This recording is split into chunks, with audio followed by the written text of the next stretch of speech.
We heard Schumer just last week say that if we take Georgia, we change America. We heard AOC say they have to have these 2 seats because they don't want to negotiate. They want total control.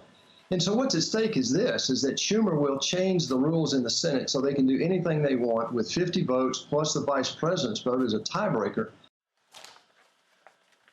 That was Georgia Senator David Perdue on this program last week, explaining why the fate of U.S. policy hinges on both his and Senator Kelly Loeffler's runoff races in the upcoming race on January 5th.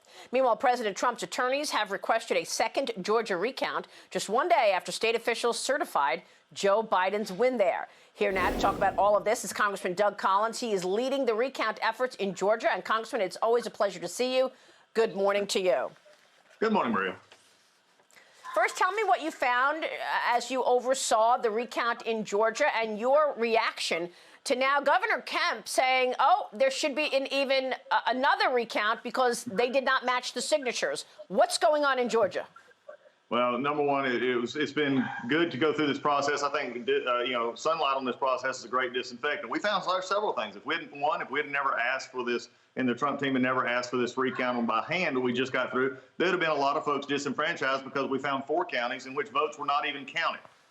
We found out issues of the signature and verification match. I'm glad to see the governor is now speaking up about this. We wrote a letter about over 10 days ago about this, asking. I'm glad to see that he weighed in on that because that is an issue that we're going to have to address here in Georgia. But also we found out the Secretary of State office did not give clear guidance to the different counties, 159 counties in Georgia, on how to set the machines when they were actually making their final count. We found a lot of things that say that we need to continue to look into this. But what we did find in the legal team, this is transitioning from me away from the recount down to more of the legal challenges you've been talking about this morning. What we've got to remember is this has highlighted the issues. We're hoping that this will make sure that people do turn out to vote, because here in Georgia, we've got that election that you just talked about. It's going to be so important.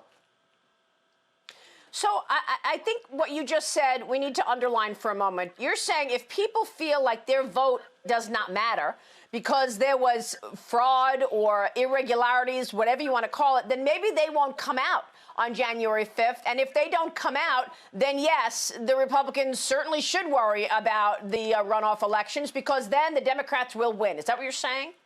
Exactly. We've got to make sure, look, we're doing everything we can to make sure we hold the elections process accountable in Georgia, from the Secretary of State's office to each individual election office that we have in this state. They've got to make sure that people believe that a transparent, orderly process is taking place. But I'll also say this to the voters in Georgia in particular, because you do hold a unique responsibility here. David Perdue and Kelly Loeffler need to be reelected. No ifs, ands, and buts about it. They have got to be elected to these seats because we do not want Chuck Schumer. You and I have been fighting for so many years and are going to continue to fight to expose what we found in the last 4 years as they attacked unmercifully this president on a Russia collusion hoax, the Steele dossier, the Mueller investigation, and now with John Durham, that hopefully he's going to start doing something. But if they give this the control of Chuck Schumer, those investigations go away. So the voters in Georgia, conservative Republicans, you've got to show back up and vote any way you can and make sure that we send these two back to the Senate. Congressman, let me just tell our audience that Senator Kelly Loeffler was supposed to be on this program this morning.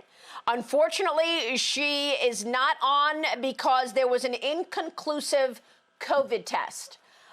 So that is why she is not here. Do you believe that's going to impact her ability to campaign? That's one issue. And the other issue that I want to get your take on is what Stacey Abrams has said, Congressman, because Stacey Abrams, who has taken credit for delivering the Georgia victory for Joe Biden, now says she already has registered 600,000 votes by mail. These are mail-in ballots. She says you don't need an ID to vote by mail, and she's got 600,000 of them already. Are we looking at another fight with these Senate races and questions about a safe and secure election even before the vote takes place?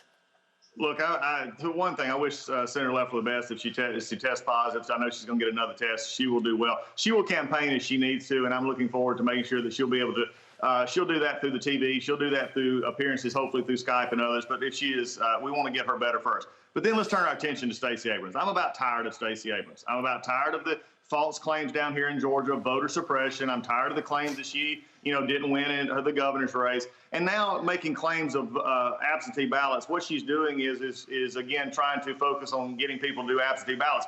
Again, her organization, the Democratic Party, were the very ones who sued the state of Georgia, and Brad Raffensperger and the Attorney General and others who signed the consent decree last year that, in our opinion, weakened the signature verification rules in the state of Georgia. This is one of the things the governor mentioned. It's one of the things we've mentioned.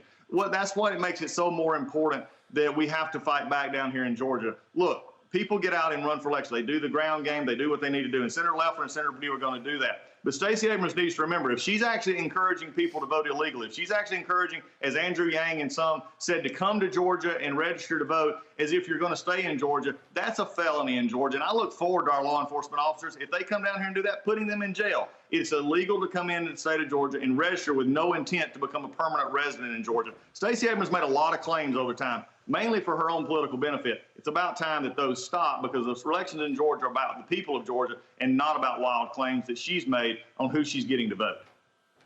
Are you comfortable that you have the wherewithal and the infrastructure to police all of this? Look, we expected that there would be irregularities going into the presidential election, and now we're learning that the observers couldn't get close enough to actually see what was going on. Why wasn't that policed in the beginning? And now you've got, Stacey Abrams never even conceded for her governor's race, and the media celebrated it. And you're talking about Andrew Yang tweeting out a week ago, "My wife and I are moving to Georgia." Do you have the infrastructure in place to ensure that you will be able to see accountability if people just move to Georgia to affect this race? I do believe we will, because we've been pitching, throw these out there. We've been fighting hard for this president, fighting harder during this recount, which is now transitioning to the legal phase of it. But we've made enough emphasis here. The governor pointed this out. Others have pointed it out. I think the election boards are on notice. The Secretary of State's office is on notice. The Attorney General is on notice because he talked about this. Again, we're fighting back with everything, but it's going to take conservatives. Remember, Maria, you mentioned this before. We've talked about it. Georgians need to realize the reason the Democrats are flooding the state of Georgia, the reason outside money is flooding into Georgia right now, is because they want Chuck Schumer to fundamentally change the Senate. They want fundamentally to take away the investigative powers of Ron Johnson and Lindsey Graham and others into the things that we know have been happening. They do not want big tech oversight. They do not want these things that are actually happening. That's why Georgia is so important. And we do believe that we're going to have our folks turn out. We're seeing it. It's tough right now because they're wanting to look forward and make sure the president stays. But we're going to see it happen. Congressman, it's good to see you this morning. We'll be watching. Thank you so much. Congressman Doug Collins this morning in Georgia.